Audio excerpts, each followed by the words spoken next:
This meeting is being recorded. Well, good morning. Thank you so much for joining me for another episode of Rapid Fire Sundays. And I'm excited to be here with you. If you are wondering about pricing, about connecting with your audience, about your target audience in the sense of your cookies, if you are wondering about what do I post if I don't have orders and more. So this is Rapid Fire Sunday. I'm going to go through 5 questions or scenarios in rapid fire format, and hopefully you will walk away with a nugget or two. So if you don't know me, my name is Annette Conrad, and I'm the owner and lead creative for a company called Edible Impressions. I started over 20 years ago from a hobby. So I've been in your shoes. I'm here to share some knowledge, expertise, some pro tips as you consider, or if you are in the midst of taking the leap from hobbyist to business owner. And what I like to say, profitable business owner. Okay, so let's get started right away here. The first one, how can I stop undercharging for my cookies? So you might be thinking, I'm afraid to charge more because I don't want to lose customers. So first of all, what I really want you to think about is that you're not a profitable organization. Okay, so you don't want to give it away. There's something said about donating and sharing, supporting organizations, but when you're just starting off, if you've got the mindset that you're going to be taking your hobby to business, you need to act and think and take action like a business owner. So you are going to need to start charging and start charging appropriately. So, and don't worry about losing customers. We will talk about that more in depth another day. But there is a way that you can stop undercharging. And I'm going to say the where you start is you start charging appropriately. So what I want you to do is take some time, do some market research, see what other cookie decorators are out there charging. Don't get set on what they exactly charge, but just know that you want to be at least in the market price. So maybe not the least expensive, not the most expensive, maybe middle ground is a great place to start. But I will warn you, don't go undercharging, because what can happen is the perception of you are the least expensive might equate to less quality. So I know when I do, as I get older, I realize that quality is better than quantity. And so I'm willing to pay a little bit higher price for a higher quality product or service than I am, because I'm always wondering, okay, wait, that's too good of a deal. Why is that so inexpensive?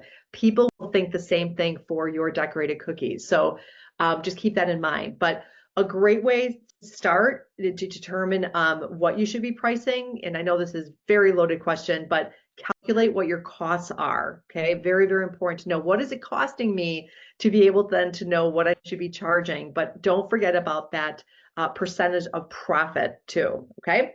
All right, that's the first one. These are rapid, so they're just a little sneak peek into these topics of conversation. So you want to go deeper with me, you want to talk about your business specifically or your hobby going to business, you can always visit AnnetteConrad.com and book a one-on-one consult with me. I would be happy to talk with you and give you some direction and some guidance on at least what the next couple steps are for you to take that in the direction of a profitable business. Okay, so how can I attract repeat customers instead of one-time buyers? This is a really, really interesting topic here. So your challenge basically is you're getting orders, but people don't come back. So what are you doing wrong? Number one, you're not doing anything wrong, but you can do things a little bit differently to encourage those repeat customers. You're going to hear me say a lot, what is your why? Who is your customer? Who do you want to work with? All of that good stuff, because it's very important. That's going to give you your North Star, or the direction that you're going to be going with all your products and services. But there is a way to attract customers that will come back time and time again. So as a hobbyist, you might be doing cookies for family, for friends, for family, friends of friends. And what happens is more often than not, those are probably going to be for personal celebrations. Maybe it's for a birthday, an anniversary, a special occasion. And so they may not come back frequently. They might come back, but not on a regular basis that's going to be sustainable for your business. So I would challenge you to look at who are you serving and maybe target some of those folks that you know will be repeat business.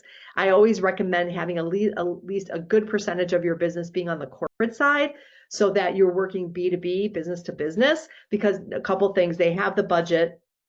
They have the frequency of orders, and there are so many reasons why a company would want to order cookies from you. That's a topic for another day. I could do a half-day retreat on that alone.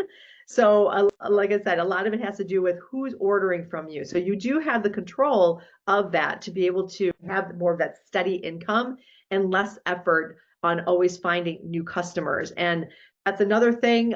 We are spending a lot of time right now here at Edible Impressions focusing on a customer user experience, because I would rather take care of my existing customers, because I know that there's a lot of depth there, a lot of depth to be able to work with them rather than bringing a new client in.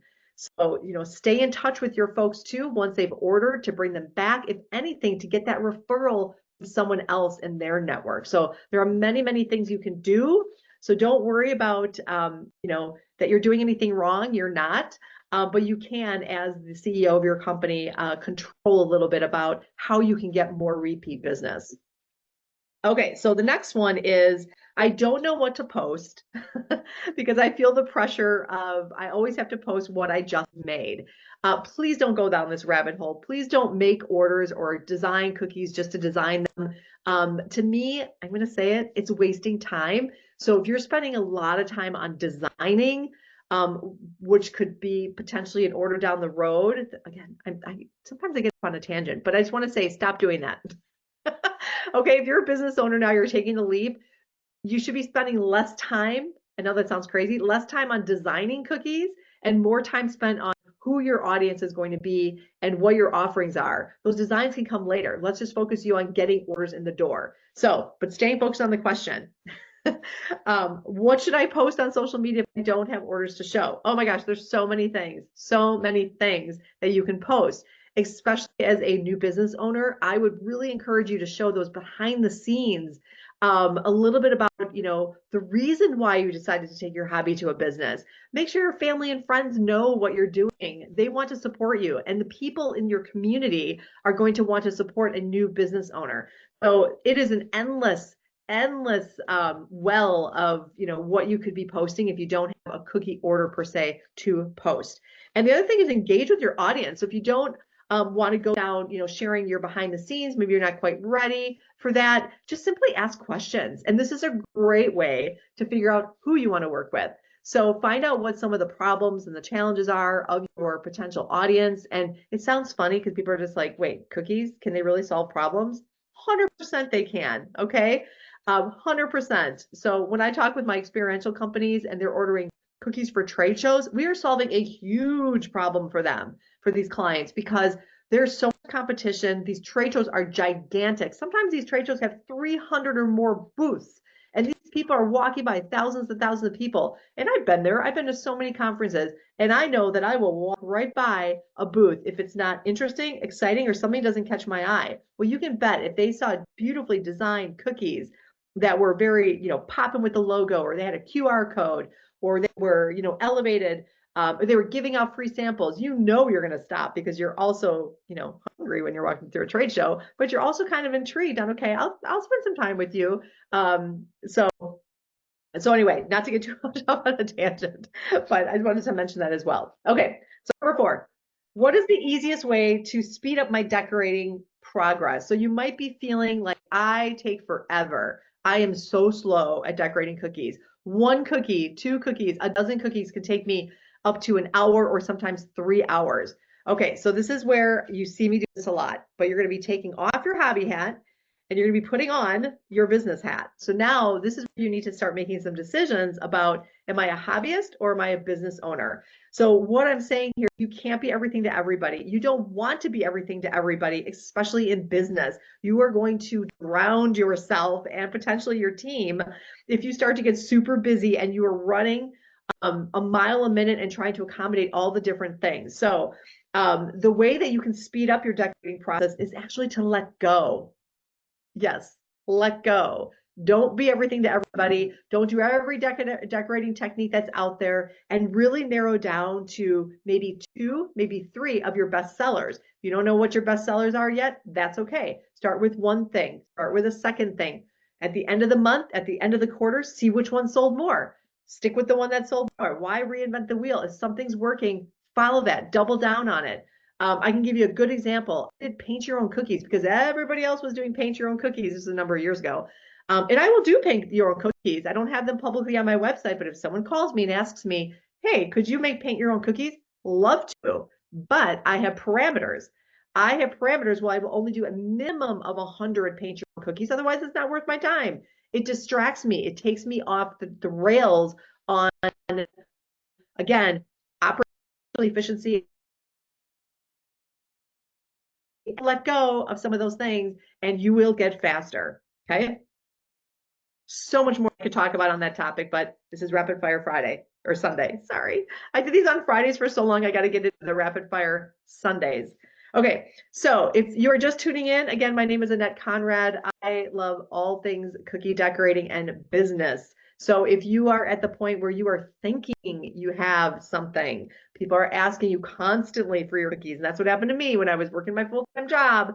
And now you're like, I want to take the leap. I want to take the leap, but I'm afraid. I have questions. I have wonderments. I'm not sure if this is the right time. You are absolutely in the right place. I'm here to help guide you. So stick with me. Take a look at the Facebook group. Use that search field. Please visit Annette Conrad because I have some free resources. I have some smaller priced digital courses that might help you out. And again, you can always book a one-on-one call with me. I'm happy to visit with you to talk about your specific time in your journey. Okay, let's wrap it up with one more. So the last one is here. People are always messaging me at the last minute. How do I get them to order earlier? Now, I don't even need my notes for this one. I don't need my notes at all, but it just keep me on track here.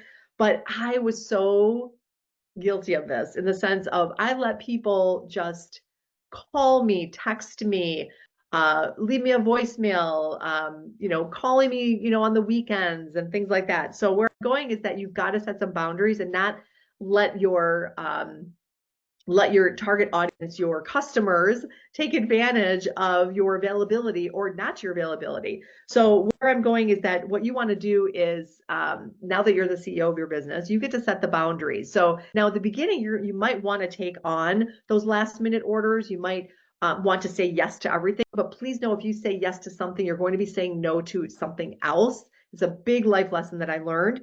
And what I was finding is that by getting all of these messages from all different places and taking these last minute orders, it was great because the actual little money was great at the front facing. But when I really did the numbers and I looked at the data, taking a last minute order actually cost me money. It actually cost me money because it derailed me. It distracted me from my pre-planned orders. And they took me longer because I just spend more time now. I maybe had to go out shopping to find the right packaging for it, the right color ribbon and all that. So I'm kind of going off on a tangent, but don't think that a last minute order will actually make you money. It can actually make you lose money. It can. So be selective. I'm at the point where I can be selective. I do take last minute orders, but I'm very, very careful to make sure that it does not, again, distract, derail, or take away from any of the quality from my clients' orders that I've already committed to, especially for those that have planned ahead.